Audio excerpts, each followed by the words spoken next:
সূরা আল cautious এর 15 নম্বর আয়াত থেকে ইনশাআল্লাহ আলোচনা করার আশা করছি। আল্লাহ রাব্বুল আলামিনের দরবারে তৌফিক কামনা করছি। আল্লাহর হাবিব নূর নবী মুহাম্মদ রাসূলুল্লাহ সাল্লাল্লাহু আলাইহি ওয়াসাল্লামের খাস তোফায়েলে সাদাকায় আউলিয়া ইকরামদের ফয়জ ও বরকতে মা বাবার দোয়ার ওসিলায় আল্লাহ যেন সঠিক কথাগুলো বলার তৌফিক দান করেন, বলুন আমিন। আর একটু জবান খুলে বলুন আমিন। বিসমিল্লাহির রহমানির রহিম। ওয়াদাখালাল মাদিনাতা আলা হিনি গাফলাতিন মিন আহলিহা فوجد فيها رجلين يقتتلان هذا من شيعته إلى آخر الآيات। আল্লাহ রাব্বুল আলামিন এই আয়াতে কারিমায় হযরত মূসা আলাইহিস সালামের বর্ণনা দিচ্ছেন। আগের সব ঘটনা মনে আছে তো? আলহামদুলিল্লাহ। হযরত মূসা আলাইহিস সালাম যখন দ্বীনের প্রচার শুরু করলেন, সত্যকে উপলব্ধি করলেন, আল্লাহ রাব্বুল আলামিন হিকমত দান করলেন, ইলম দান করলেন, এখনো নবুয়তি পান নাই। যখন পূর্ণ বয়স হয়ে গেছে আল্লাহ পাক ওনাকে হিকমত ইলম দান করেছেন। এই তখনই বুঝতে পারলেন আসলে ফেরাউন তো সঠিক পথে নাই। তিনি এবার প্রচার শুরু করলেন, তোমরা যার গুণগান করো, যার ইবাদত করো, সে তো আসলে আসল খোদা না। যখন চতুর্দিকে বলতেছে, এবার ফেরাউনের কানে এই কথা পৌঁছার পরে তিনি খায়েফান একটা শহরে ঢুকলেন। ওই শহরটা মিশর থেকে 6 মাইল দূরে, 6 মাইল দূরে এমন একটা গ্রামের মধ্যে তিনি ঢুকলেন। এই কথাটা আল্লাহ বলেছেন, ওয়াদাখালাল মাদিনাতা আলা হিনি গাফলাতিন মিন আহলিহা। যেমন একটা গ্রামে ঢুকলেন, যে গ্রামে এমন সময় ঢুকলেন যেই সময়টাতে মানুষ গাফেল, অলস। তাফসীরের মধ্যে আসছে বাইনাল মাগরিবি ওয়াল ইশা, এশা এবং মাগরিবের মাঝামাঝি সময়। আসলে এই সময়টা আমরা এইভাবে অবহেলা করে অনেকে কাটিয়ে দিই, কথা বলেন ঠিক না? আবার দ্বিতীয় মত আসছে জোহরের পরে, খাওয়ার পরে যে কাইলুলা করে, একটু সময় সবাই একটু বিশ্রাম করে, এই সময় তিনি আস্তে গোপনে ওই শহরে, ওই গ্রামে ঢুকছেন। গ্রামে যখন ঢুকলেন, এই ঢুকার পরে দেখতেছেন ফাওয়াজাদা ফিহা রাজুলাইনি ইয়াকতাতিলান, দুইজন ব্যক্তি ঝগড়া করতেছে। কয়জন? দুইজন ঝগড়া করতেছে। এই দুইজনের মধ্যে হাযা মিন শিআতিহি ওয়া হাযা মিন আদুবিহি। হযরত মূসা আলাইহিস সালামের বংশ ছিল বনি ইসরাইল। বনি ইসরাইলের একজন তার গোত্রের, আর তার বিরোধী গোত্র হলো কিপ্ত, এই কিপ্তি বংশের একজন। এই দুইজনে ঝগড়া করতেছে কি নিয়ে? কিপ্তি বংশের যে লোকটা, এই লোকটা হলো ফেরাউনের বাবুরসি। ফেরাউনের কি? বাবুরসি। এখন মালিক যেমন হয়, বাবুরসি তো এমনই। কি কথা কোন ঠিক না? দোকানের মালিক ভালো হইলে কর্মচারীও ভালো, আর যদি 6 নম্বর দোকানের মালিক হয়, কর্মচারী হয় 13 নম্বর, তার একটু তো ডাবল করতে হইবে। এই ফেরাউনের এই বাবুরসি বনি ইসরাইলের লোকটারে বলে লাকড়ির বোঝা বহন করে ফেরাউনের রান্না করে এনে দিয়ে দেওয়ার জন্য। এখন বনি ইসরাইলের লোকটা রাজি হয় না, বলে তোমার কাজ তুমি করো, তুমি আমাকে কেন বোঝা বহন করাইতে চাও? ওই যে বনি ইসরাইলের লোকদেরকে দুর্বল করে রাখছে, এই জন্য কিপ্তির ওই লোকটা বলতেছে না, তোমাকে নিতেই হবে, ফেরাউনের ঘরে নিয়ে এগুলো দিয়ে আসতে হবে, রান্না করে দিয়ে আসতে হবে। বনি ইসরাইলের লোকটা রাজি হয় না, তারপরও তার উপরে জোর করতেছে। এইটা নিয়ে কথা কাটাকাটি হচ্ছে। এমন সময় মূসা আলাইহিস সালাম সামনে হাজির হলেন। এইবার যেই লোকটা বনি ইসরাইলের, তিনি মূসা আলাইহিস সালামের সাহায্য চাইলেন যে ভাই দেখো, আমাকে দিয়ে সে জোর করে কাজটা করাতে চাচ্ছে, আমি চাচ্ছি না, এটা তার কাজ, ফেরাউনের বাবুরসি, সে ফেরাউনের এই লাকড়ি বহন করে নিবে আমাকে, অথচ আমার উপরে জুলুম করতেছে, এটাও এক প্রকার জুলুম। তো মুসা আলাইহিস সালামের কাছে যখন সাহায্য চাইলেন, মুসা আলাইহিস সালাম প্রথমে বুঝালেন। কানজুল ঈমান ও খাজাইনুল ইরফান এই তাফসীরের মধ্যে এসেছে। হযরত মুসা আলাইহিস সালাম ওনাকে বুঝানোর চেষ্টা করলেন কিপ্তি লোকটাকে, কিন্তু এটা তো হলো তেরা, ফেরাউনও তেরা, ওর আন্ডারে যারা আছে তারাও কি তেরা। এ বুঝতে চায় না, কয় না নিতেই হবে। এখন হযরত মুসা আলাইহিস সালামও রেগে গেছে, তার তুমি জুলুম করছো কেন, সে নিতে চায় না, তার উপরে জবরদস্তি করছো কেন। এবার গেছে হযরত মুসা আলাইহিস সালামের সাথে লেগে গেছে, আর বেশি কিছু করে নাই, ছোট্ট করে একটা ঘুষি মারছে। মারহাবা, জোরে মারহাবা। নবীদের ঘুষি তো বুঝেন না, ফাকাদা আলাইহি, তার জীবন শেষ। এক ঘুষি মারছে হযরত মুসা আলাইহিস সালাম, এই ঘুষিতে ডাইরেক্ট মারাই গেছে। এখন কি করব? সেখানে আছে কিপ্তি, বনি ইসরাইলের ওই লোক আছে, আর মুসা আলাইহিস সালাম আছে, আর কিপ্তি তো মারাই গেছে। বালি দিয়া হযরত মুসা আলাইহিস সালাম তারা দাফন করে নিয়েছে। জোরে কোন না মারহাবা। কয়টার উপরে রাখলে বেজাল, ডাবায় নাই, কথা বুঝেন না, মাটি সরাইয়া মোটামুটি ধারে দাফন করে নিয়েছে। এখন তো আর কেউ দেখে নাই, ওরা দুইজন বেঁচে আছে, হযরত মুসা আলাইহিস সালাম আর বনি ইসরাইলের ওই লোকটা। তৃতীয় লোক তো চলে গেছে, আর কেউ দেখেও নাই। এখন তো ওই লোককে খোঁজাখুঁজি করে পায় না, আরে বাবুর সিগা লোক এখন কোথাও নাই, তার মানে হয়তো মারা গেছে বা কোথাও কোনো ক্ষতি হয়েছে। এই লোকটার ব্যাপারে আল্লাহ রাব্বুল আলামিন তাই বলে দিলেন, হযরত মুসা আলাইহিস সালাম ফাওয়াকাযাহু, তাকে একটা ঘুষি মারলেন।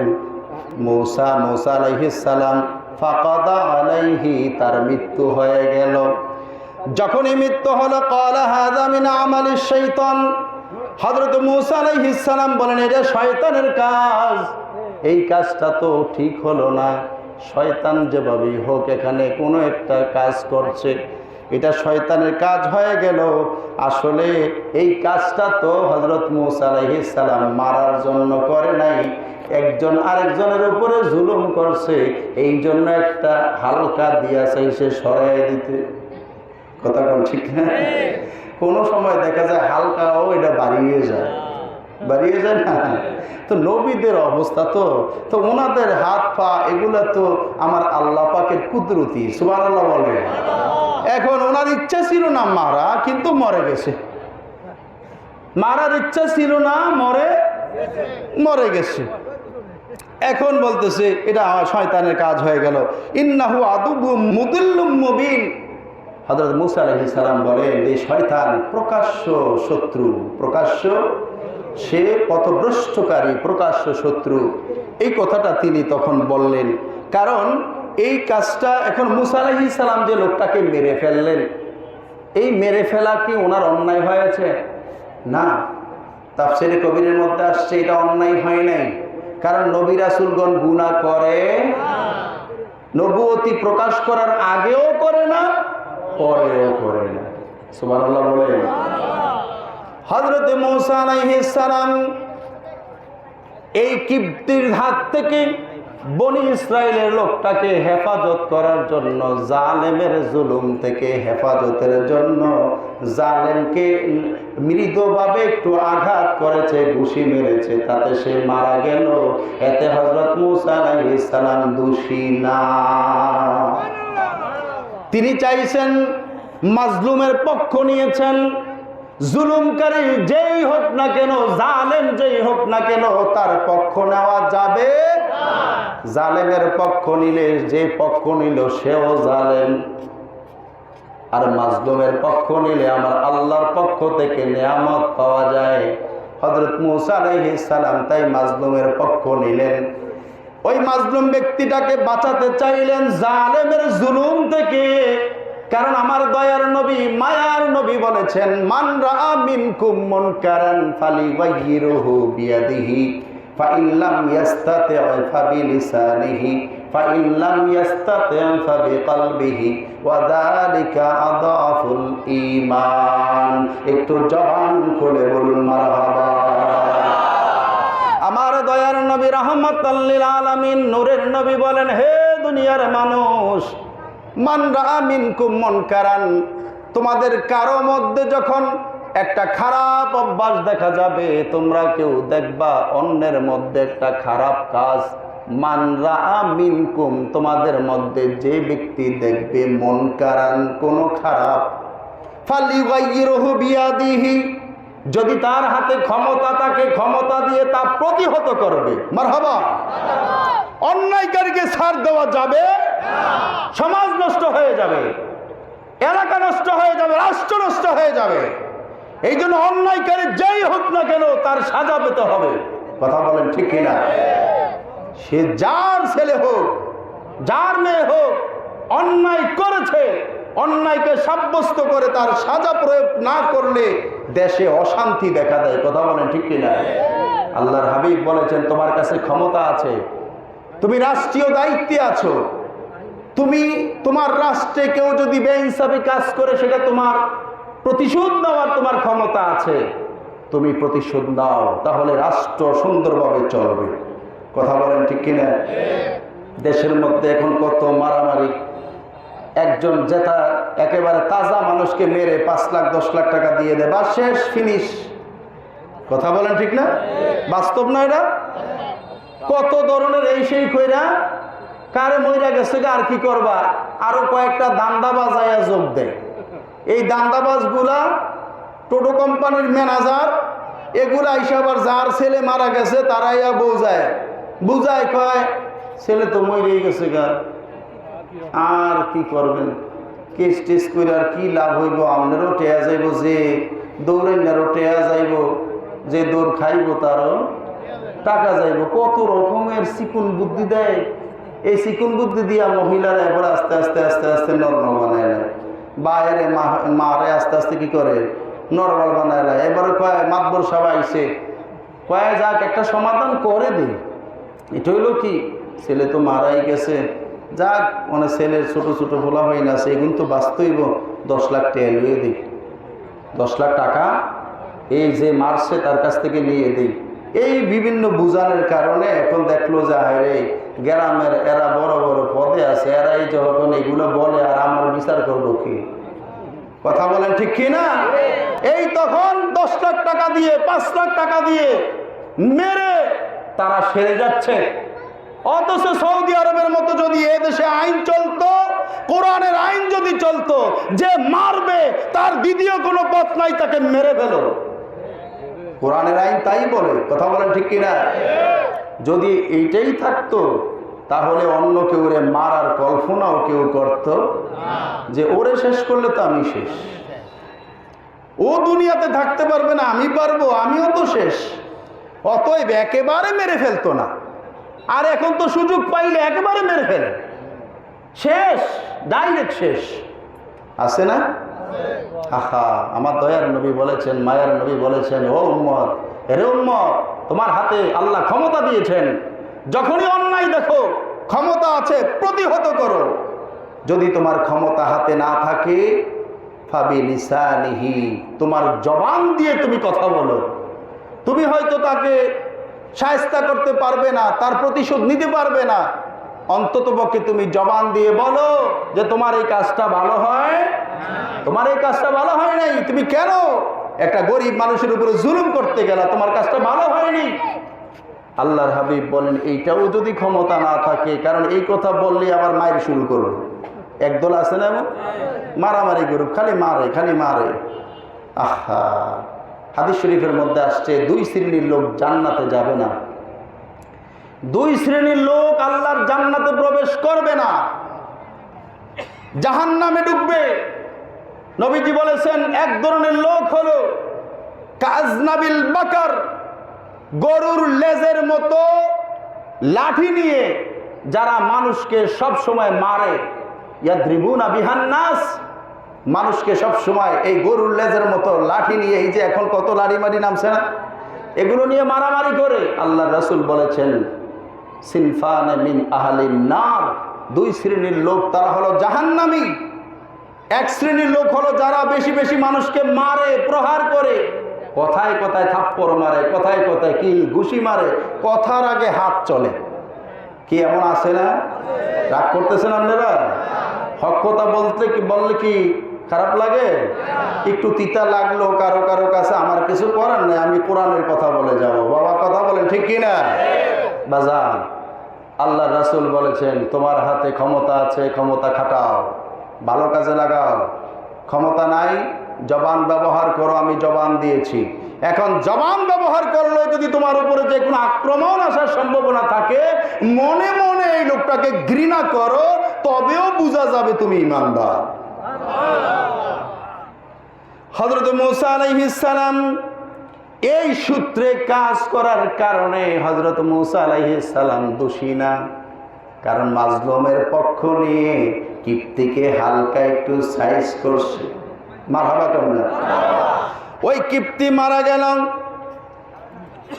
এরপরে আল্লাহর রাসূল হযরত মূসা নবী বলেন ক্বালা রাব্বি ইন্নী যালামতু নাফসি ফাগফিরলি।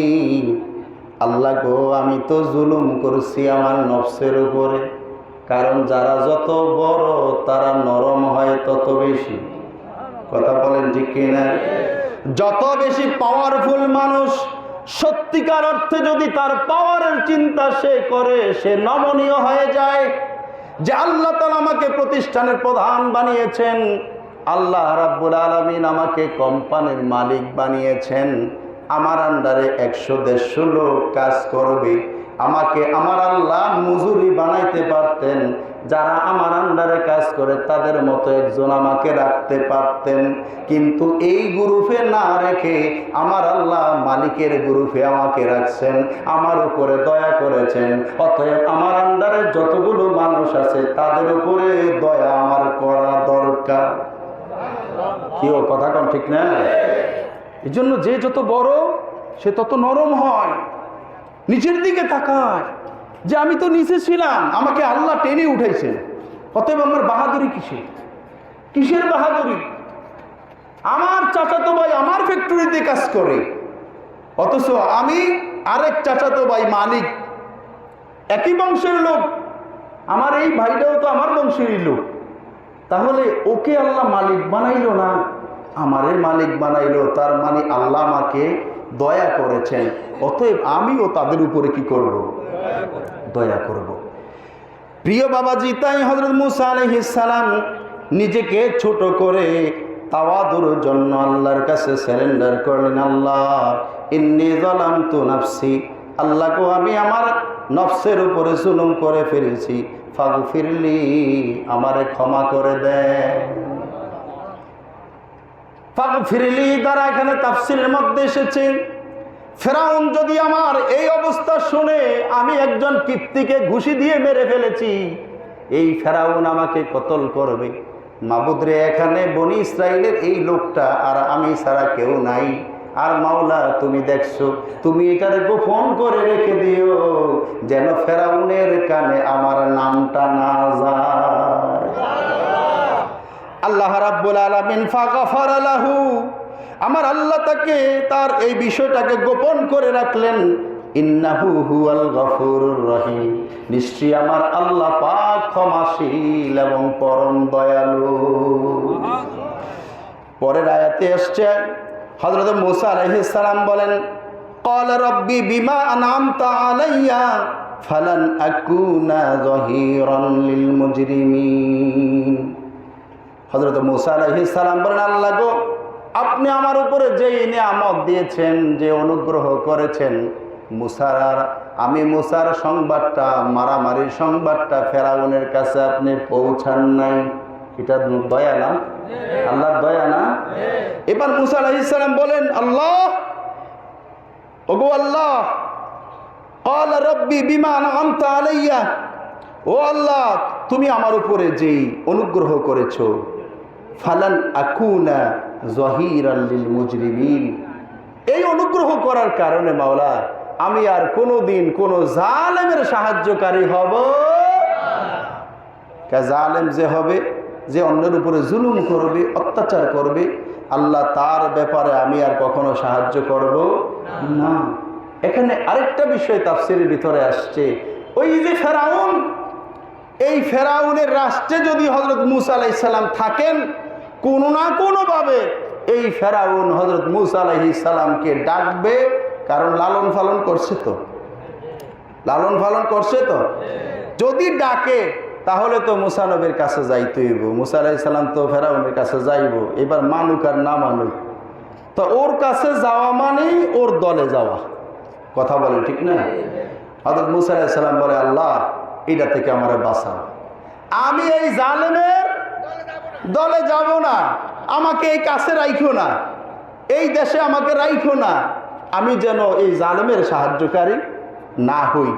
আল্লাহ পাক এরপরে বলেন, ফাসবাহা ফিল মাদিনাতি খাইফান ইয়াতারাক্কাবু ফাইদাল্লাযী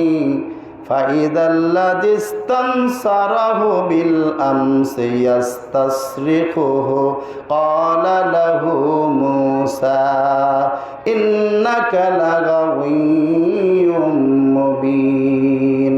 সকালবেলা মূসা নবী রাতের বেলা আল্লাহকে খালি বারবার ডাকছে, আল্লাহর কাছে ক্ষমা চাইছে। এটা দ্বারা বোঝা যায় ঘটনাটা বিকালের মধ্যে হয়েছে। কথা বোঝেন না? দুপুরের পরে ওই জায়গায় তো আসি, এখানে এই অর্থটা পারফেক্ট হয় যে জোহরের পরে যে ঘুমায়, একটু হালকা ঘুমায়, এই সময় মূসা আলাইহিস সালাম ওই শহরটা ঢুকছিল, ঢুকেই এই কাহিনী দেখা ঘুষি মারছে।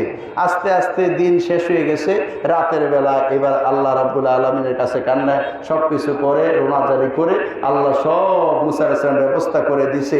রাত পার হলো, যখন সকাল হইল, এইবার কি মূসা আলাইহিস সালাম দেখতেছে ফাসবাহা ফিল মাদিনাতি খাইফান, ওই শহরের মধ্যে মূসা আলাইহিস সালাম সকাল করলো একটু ভয় ভয় নিয়ে।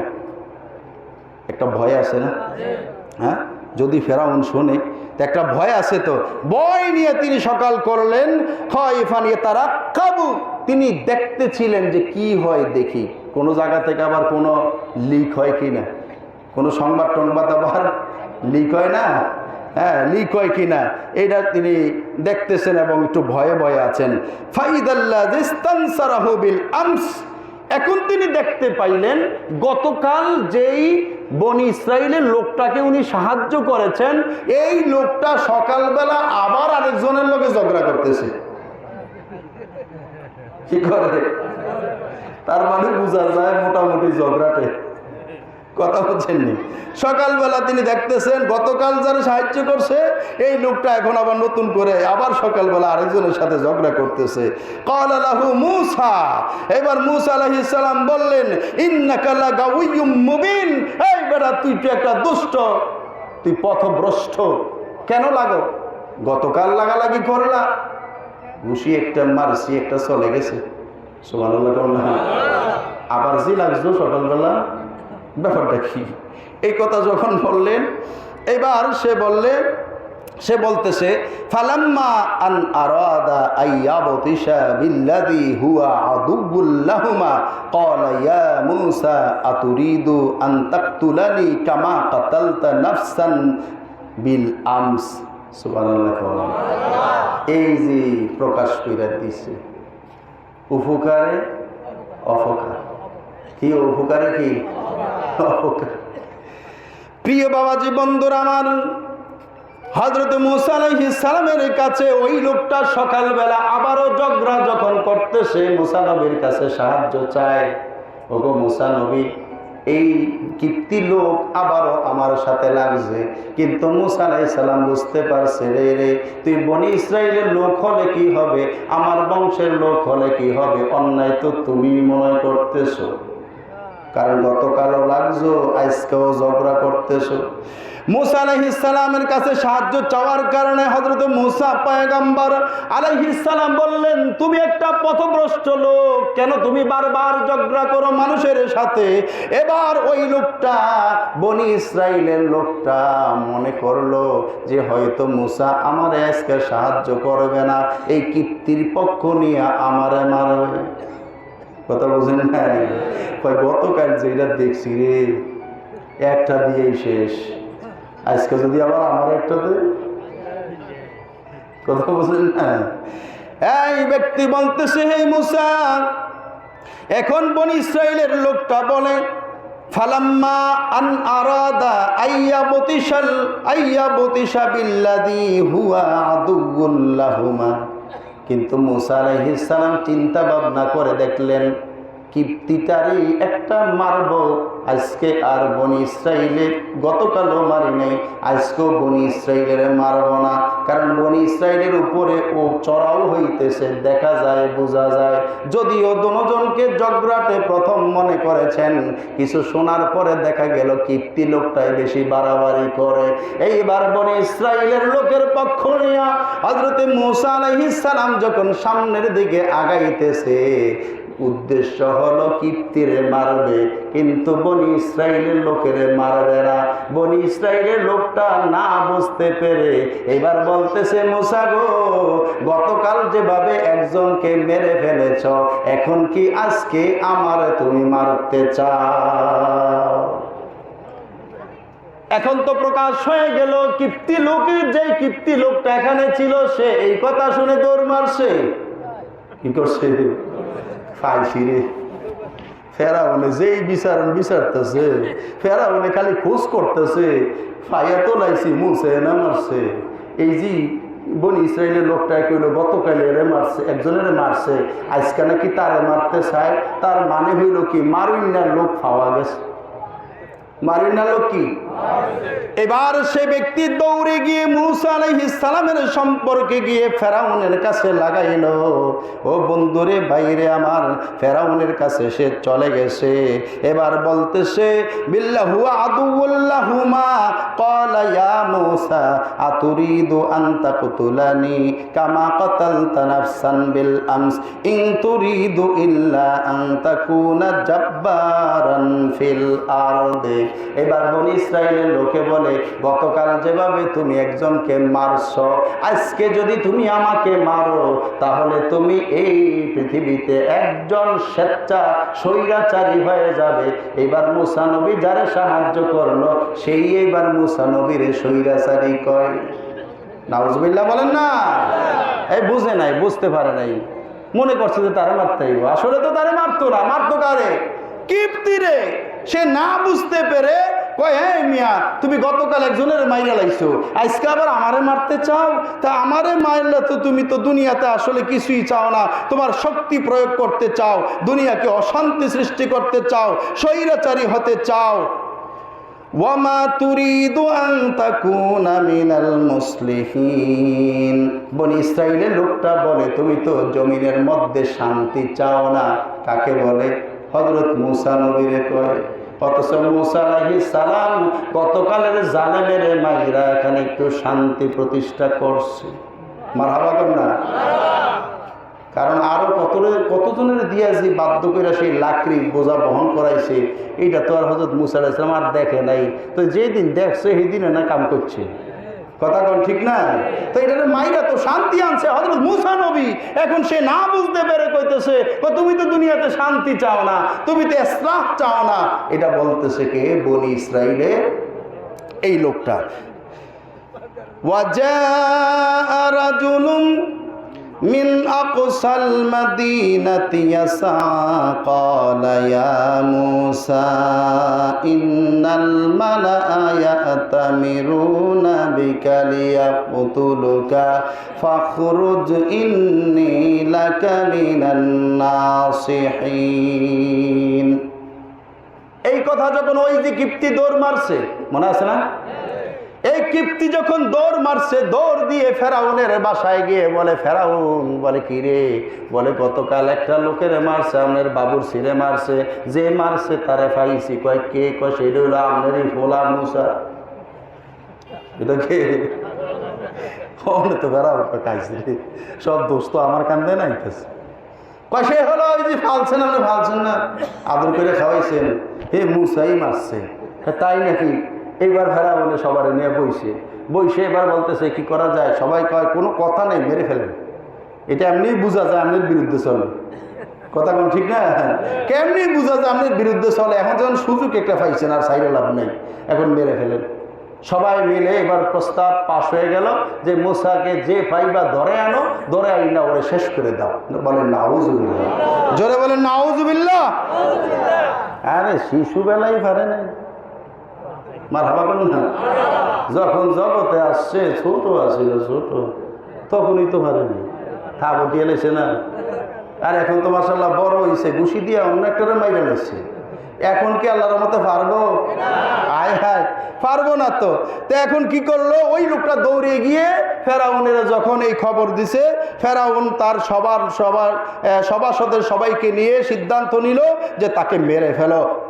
ফেরাউনের এখান থেকে আবার একটা লোক দৌড়ে আসছে মুসা নবীর কাছে। এই জন্যই তো কইছি আল্লাহর লীলা খেলা কেউ বোঝে না। দেওয়ালেরও কান আছে, কিও কথা আছেন একটা। সবাই কি আপনি মনে করেন আপনার আপন? না না না না। আপনার প্রতিষ্ঠানে যদি 20 জন লোক চাকরি করে, মনে রাখবেন এখান থেকে 50% আপনার বিরুদ্ধে আছে, 50% আপনার পক্ষে আছে, বা 80% আপনার পক্ষে আছে। 2 জন হলেও তারা বিপক্ষে আছে, এটা আপনাকে বুঝতে হবে। সবাইকে আপনি নিজের লোক মনে করেন না। আর আপনি অন্যায় করবেন, অন্যায় সবাই প্রশ্রয় দিবে না, 2-1 জন হলেও তার প্রতিবাদ করবে, এটা মনে রাখবেন। হুঁশিয়ার। মুসা আলাইহিস সালামের কাছে ফেরাউনের সেখান থেকে দৌড়িয়ে আসছে। যখন আইন পাশ হয়ে গেল মুসা নবীকে মেরে ফেলবে, একজন দয়ালু তাদের মধ্য থেকে আইছে। আসলে সে ফেরাউনের বেশি তোষামোদি করে না, ফেরাউনের দ্বারা থাকে, কিন্তু মুসা নবীর প্রতি তার মায়া লাগে। সুবহানাল্লাহ। ওই যে আল্লাহ বলছেন আমি মায়া ঢেলে দিছি, সুবহানাল্লাহ না। দৌড়ে মুসা নবীর কাছে আসছে 6 মাইল দূরে, 6 মাইল দূরে, 1 কিলো না 2 কিলো না। ফেরাউন যেখানে থাকে সেখান থেকে মুসা নবী যেই জায়গায় আছে 6 মাইল দূরত্ব। ওই লোকটা দৌড়ে একটা দৌড় দিয়ে মুসা নবীর কাছে এসে বলে, মুসা নবী গো, ও আল্লাহর নবী মুসা, তখনও নবুয়ত জাহির করে নাই, কিন্তু মায়া লাগে। এবার আয়েশা বলতেছে, মুসা, ফেরাউন সিদ্ধান্ত নিয়েছে, ফেরাউনের লোক লস্কর সিদ্ধান্ত নিয়েছে তোমাকে যেখানে পাবে সেখানে মেরে ফেলবে। ও মুসা, আমি তোমার হিতাকাঙ্ক্ষী হয়ে দৌড়ে আসছি, তুমি এখান থেকে এই দেশ থেকে তাড়াতাড়ি পালাও। সুবহানাল্লাহ। মুসা আলাইহিস সালাম বলেছে, কথা তো ঠিকই, আমার আর এখানে থাকা দরকার। হযরত মুসা আলাইহিস সালাম এবার বের হয়ে গেলেন, এই শহর ত্যাগ করবেন। ফাখরাজা মিনহা খাইফান। হযরত মুসা আলাইহিস সালাম বয়ে বয়ে এখন দেখতেছেন কি হয়। ইয়াতারাক্কাবু ক্বালা রাব্বি নাজ্জিনি মিনাল কওমিজ জালিমিন। মুসা আলাইহিস সালাম বলে, আল্লাহ গো, আমি বের হয়ে গেলাম, ওগো আল্লাহ, এই কিপ্তি বংশের লোকদের থেকে, ফেরাউন জালেমের পক্ষ থেকে, ফেরাউন জালেমের থেকে তুমি আমারে দয়া করে বাঁচাও, ওগো আল্লাহ। যখন বের হয়ে গেল, ফেরাউনের কথা সিদ্ধান্ত শোনার পরে যখন বের হয়ে গেল, বের হয়ে এবার আল্লাহর কাছে কইতেছে, আল্লাহ, আমি বের হয়ে গেছি, আপনি এই ফেরাউনের অত্যাচার থেকে, জালেমের জুলুম থেকে তুমি আমার দয়া করে আমাকে মুক্তি দাও। এটা করে আল্লাহর উপরে ভরসা করে বের হয়ে গেল। ওয়ালাম্মা তাওয়াজ্জাহ তিলকা মাদিয়ানা ক্বালা আসা রাব্বি আইয়াহদিয়ানি সাওয়াআস সাবিল। বের হইছে যে যাইব কোথায়? মাদিয়ান নামক শহরে, মাদিয়ান নামক সেখানে যাবে। সেখানে উনি এই যে মাদিয়ান, এই শহরটা উনি চিনে না, এটা মিশরের বাহিরে, ফেরাউনের ক্ষমতার বাহিরে। মাদায়ান ওই শহরে আছে হযরত শুআয়ব আলাইহিস সালাম, যিনি মুসা আলাইহিস সালামের বংশধর। সুবহানাল্লাহ।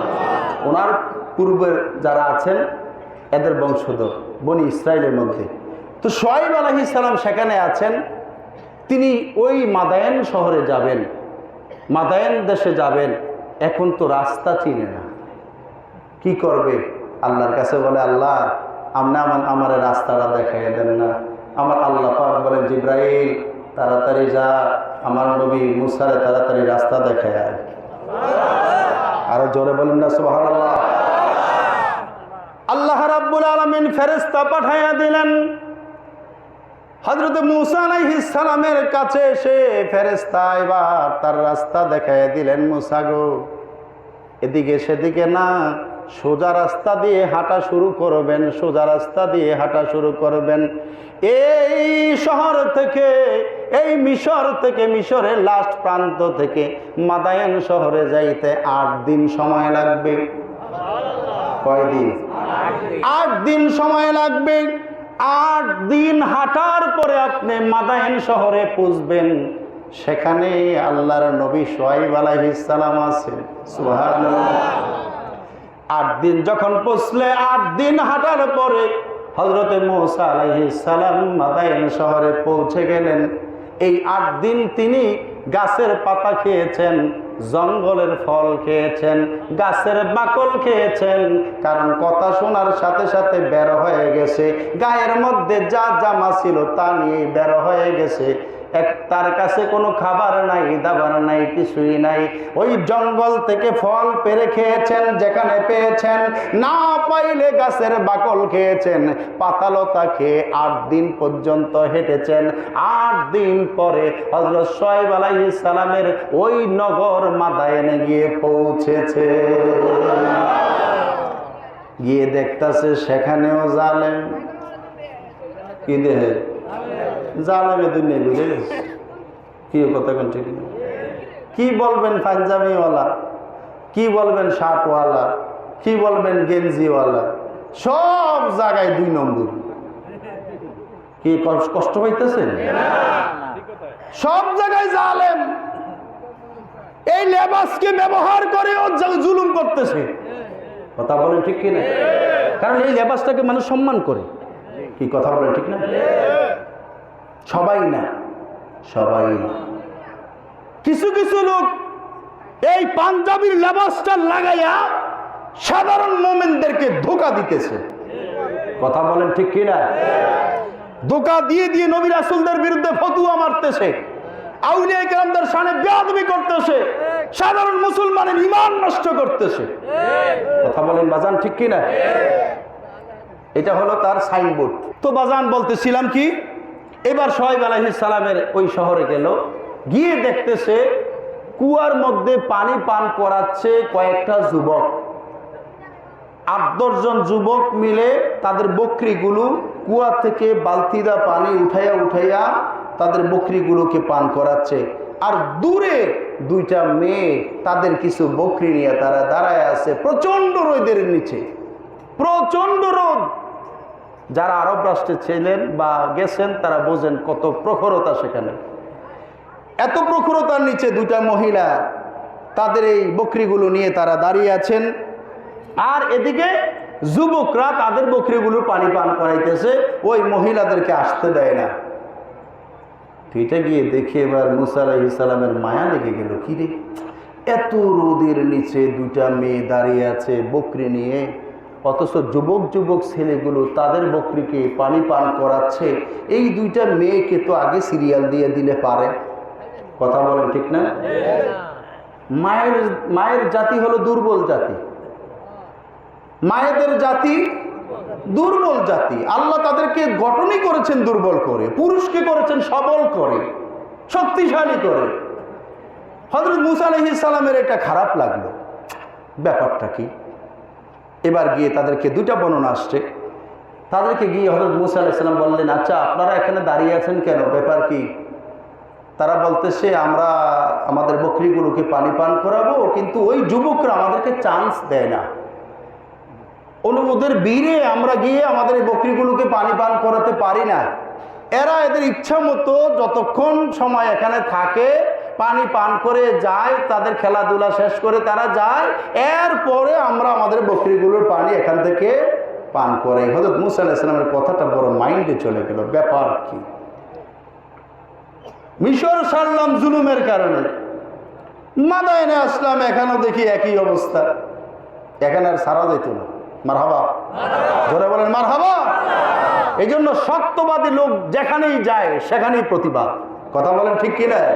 হযরত মুসা আলাইহিস সালাম গিয়ে কয়, যুবক যা দিকে যাও।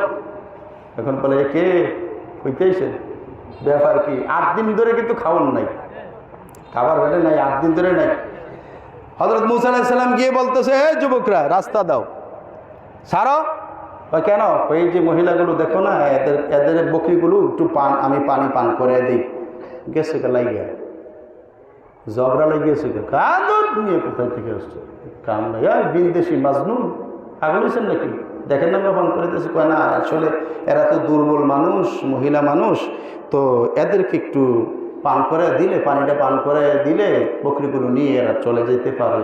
আদবের সাথে কথা কইতেছে, কিন্তু এরা খালি রাগ হইতেছে।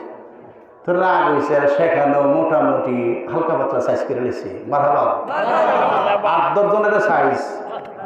8 দিন ধরে কিন্তু খানা নাই। কয়দিন? 8 দিন পেটে খাবার নাই। অথচ ওই জায়গার যারা খাইয়া খাইয়া টাইট হয়েছে, এগো 7-8টারে বাস ফিনিশ। শুয়া থাক, আমি ফান করবো, পানি ফান করে এবারে উঠিস। ও যেই দেখছে যে ওরে বাবার যেই মারে, এটার শক্তি কি! সুবহানাল্লাহ কোন না, এই কয়েকটা না খাইয়া দৌড় দিছে, বকরি টকরি লয়ে দৌড়ে গেছে।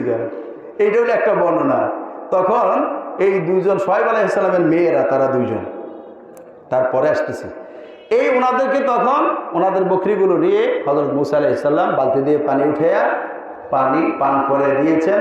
তারপরে ওনারা 2 বোন এই বকরিগুলো নিয়ে চলে গেছেন। এটা হলো এক বর্ণনা। ইনশাআল্লাহ যদি আল্লাহ হায়াতে বাঁচিয়ে রাখেন, আগামীকাল ইনশাআল্লাহ দ্বিতীয় ঘটনা থেকে শুরু করব। আল্লাহ আমাদের সবাইকে তৌফিক দান করুন, বলেন আমিন। আগামীকাল আসবেন তো নাকি ঘরে ঘুমাইবেন?